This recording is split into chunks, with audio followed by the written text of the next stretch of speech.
Every day, U.S. politicians tell us that America needs to decouple from China and bring manufacturing back home. But here's something remarkable happening behind the scenes. When we look at the data, some of the largest and most influential American companies are actually ramping up their manufacturing in China, sourcing more components from there, and strengthening their relationships with the country. As the world gears up for a potential second Donald Trump presidency this January, all eyes will be on the White House, especially as Trump navigates the complex U.S. China relationship. Throughout his re-election campaign, Trump told American voters that he would be tough on China, even threatening to impose tariffs on all Chinese imports. But the question remains, will this strategy actually work? Is it possible for Trump and his administration to impose sanctions and tariffs to bring manufacturing jobs back to America?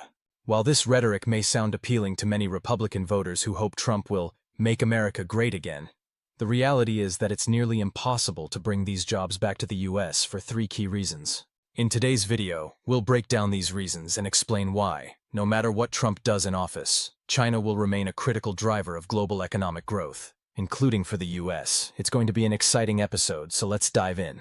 Now let's take a closer look at U.S. China trade by the numbers. First, check out this chart illustrating the trade balance between the two countries over the past quarter century. You'll notice that in the last decade, trade between the U.S. and China has been on the rise, with the U.S. steadily increasing its trade with China almost every year. To dig deeper, let's examine the total value of monthly imports and exports between the U.S. and China over the past 24 months. Once again, you'll see a striking pattern. Trade has remained consistently high, with no significant decline, despite all the rhetoric from Washington, D.C. It's clear that, for the most part, it's business as usual between the U.S. and China. To understand why this is happening, we need to look beyond mainstream media, which often portrays China negatively. For instance, if you examine a white paper published by the American Chamber of Commerce in China, you'll find that it reflects the mindset of many U.S. companies. Over 90% of the companies surveyed consider China one of the most important investment destinations, and 75% plan to reinvest there. This indicates a remarkable shift, as China is leading the development of technology that will shape the future of our world. Don't just take my word for it. Consider this article from the Financial Times discussing the EU's push for technology transfers from Chinese companies. For decades, China's development strategy focused on acquiring technology from the West. Now the roles have reversed, with the West scrambling to find ways to transfer technology from China. This shift challenges a common misconception about China, that foreign companies move their manufacturing there purely for cheaper labor. In reality, this is far from the whole story. Listen to the insightful words of Apple CEO Tim Cook, who unveils the truth behind this trend. There's a lot of confusion about China, so let me share my perspective. The common belief is that companies come to China for its low labor costs, but that's no longer the case. While China may have been a low-cost labor hub in the past, it has stopped being that country many years ago. The real reasons companies choose to manufacture there are due to the concentration of skilled labor, the sheer quantity of skilled workers, and the infrastructure that supports it. Tim Cook nails it with this insight. What's the point of low labor costs if you can't find skilled workers to make your products or the infrastructure to transport them efficiently? If labor costs were the sole factor driving manufacturing, we'd see a mass migration of foreign companies to India, where labor is cheap.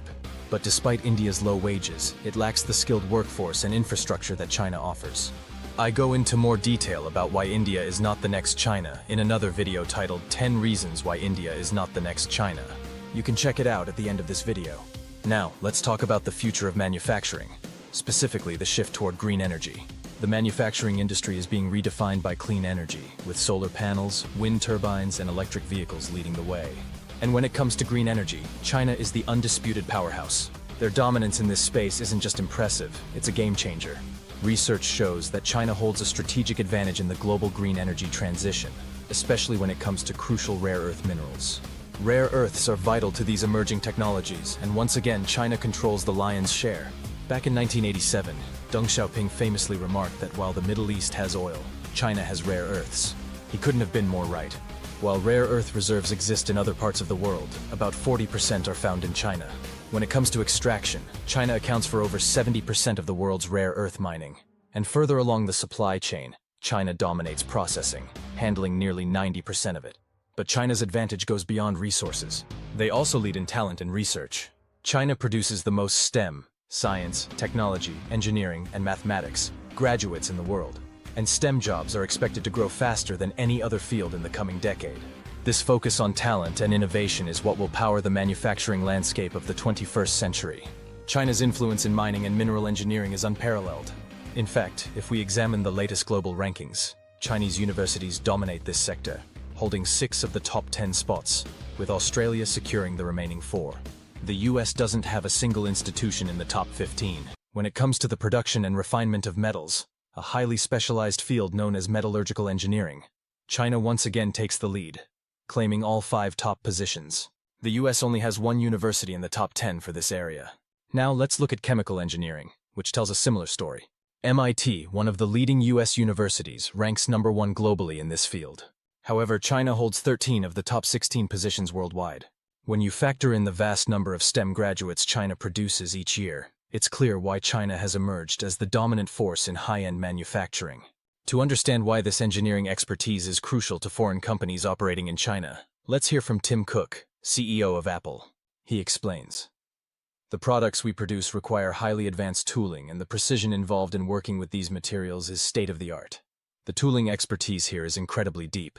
In the U.S., you might be able to fill a room with tooling engineers, but in China, you could fill multiple football fields.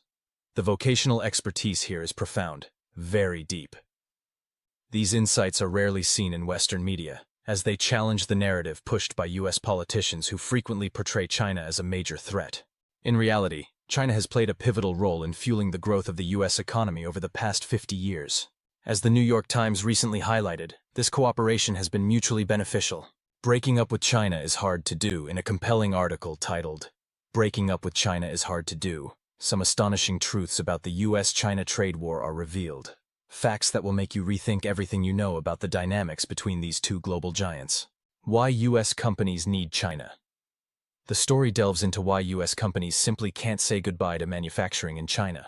As mentioned at the start of today's discussion, the West is slowly recognizing the advanced technology emerging from China. Many American companies now face a critical decision. Should they try to outcompete China and take on the immense cost of overtaking their technological edge? Or should they accept China's dominance and simply become its customers? This is the exact dilemma facing Jim Farley, CEO of Ford Motor Company, as he navigates through 2024. Farley, having spent a significant amount of time in China, came back with a stark realization. Legacy automakers in the West face an existential threat. China is simply too far ahead in the electric vehicle, EV sector, and Western companies have little hope of catching up. In fact, Ford has projected a loss of $5 billion in its EV division, despite the high tariffs that block Chinese EVs from entering the American market. Why Ford chooses China? In response to this challenge, Ford has adjusted its strategy. The company has decided to take advantage of U.S. government subsidies to manufacture batteries in Michigan. But here's the catch. Ford will license its battery technology from China's CATL, the world's largest maker of EV batteries. This move underscores a crucial point. Without China, Ford's future in the EV industry is uncertain. Why Apple chooses China next? Let's turn our attention to Apple and its business in China. Despite political tensions, Apple's operations in China remain vital to the company's success. Earlier this year, Nikkei Asia reported that Apple is strengthening its ties with Chinese suppliers and manufacturing sites, even as it reduces its reliance on suppliers from Taiwan, Japan, and South Korea. This stark contrast between U.S. political rhetoric and the pragmatic choices made by American business leaders in China highlights a larger trend. The 21st century belongs to Asia. Forward-thinking U.S. companies like Apple are embracing this shift. Apple recently announced the expansion of its research center in Shanghai and the opening of a new tech lab in Shenzhen, continuing its deepening integration into the Chinese market. How China's infrastructure shapes global trade. China's infrastructure is a cornerstone of its dominance in global trade, providing a powerful advantage in manufacturing and logistics. With cutting-edge technology, vast resources, and an abundant talent pool, China's infrastructure facilitates the efficient movement of goods worldwide. Its ports are fully automated, and its high-speed rail network is the most expansive on the planet. For decades, China has built an unrivaled infrastructure network that no other country can match. Additionally, China's Belt and Road Initiative, which includes over 150 countries, extends its reach even further. This global network enhances China's position as the world's manufacturing hub and ensures that its products are not only made but also distributed swiftly and seamlessly across the globe. In this regard, China's infrastructure stack is overwhelming, especially when compared to other nations like the United States. The challenges of the U.S. approach to China. In contrast, the U.S. has taken a different approach, which often works against its own interests. Rather than adopting some of China's successful industrial policies or allowing American consumers to benefit from affordable, high-quality Chinese products, U.S. policymakers have largely relied on tariffs to address the trade imbalance. During President Trump's first term, tariffs became a central tool in the strategy to reduce the trade deficit. This policy was continued and expanded during the Biden administration. After nearly 8 years, it is clear that tariffs have failed to accomplish their stated goal of bringing manufacturing jobs back to the U.S. Instead, the cost burden has been shifted to consumers, with American families feeling the impact, not China. Why tariffs fail? Insights from Mark Cuban. Mark Cuban, the billionaire investor, sheds light on why tariffs rarely succeed in their intended purpose. According to Cuban, American consumers will not pay more for American-made products unless they are convinced to do so. And this isn't likely unless the cost of manufacturing in the U.S. decreases. He argues that companies, while patriotic, will not bring jobs back to the U.S. unless it's cheaper to do so. The fundamental truth is simple. For manufacturing to return to the U.S., either the cost of production must be lower, or consumers must be willing to pay higher prices for American-made goods. This basic principle highlights the flaw in tariff policies, which are politically motivated but ignore economic realities. Consumers will always opt for the lowest cost product, regardless of where it's produced.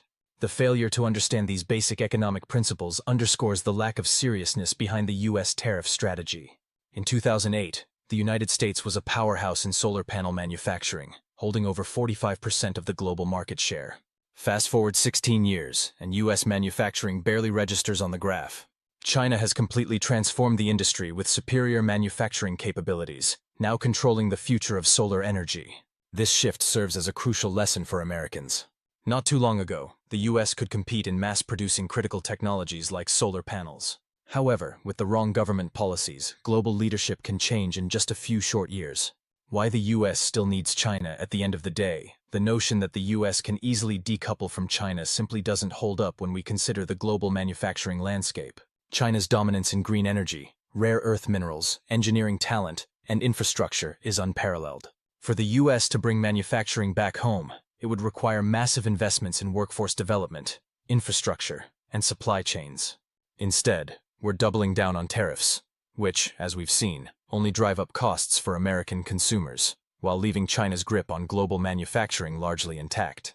Unless the U.S. makes significant changes to its industrial policies and priorities, the dream of Made in America might remain just that, a dream.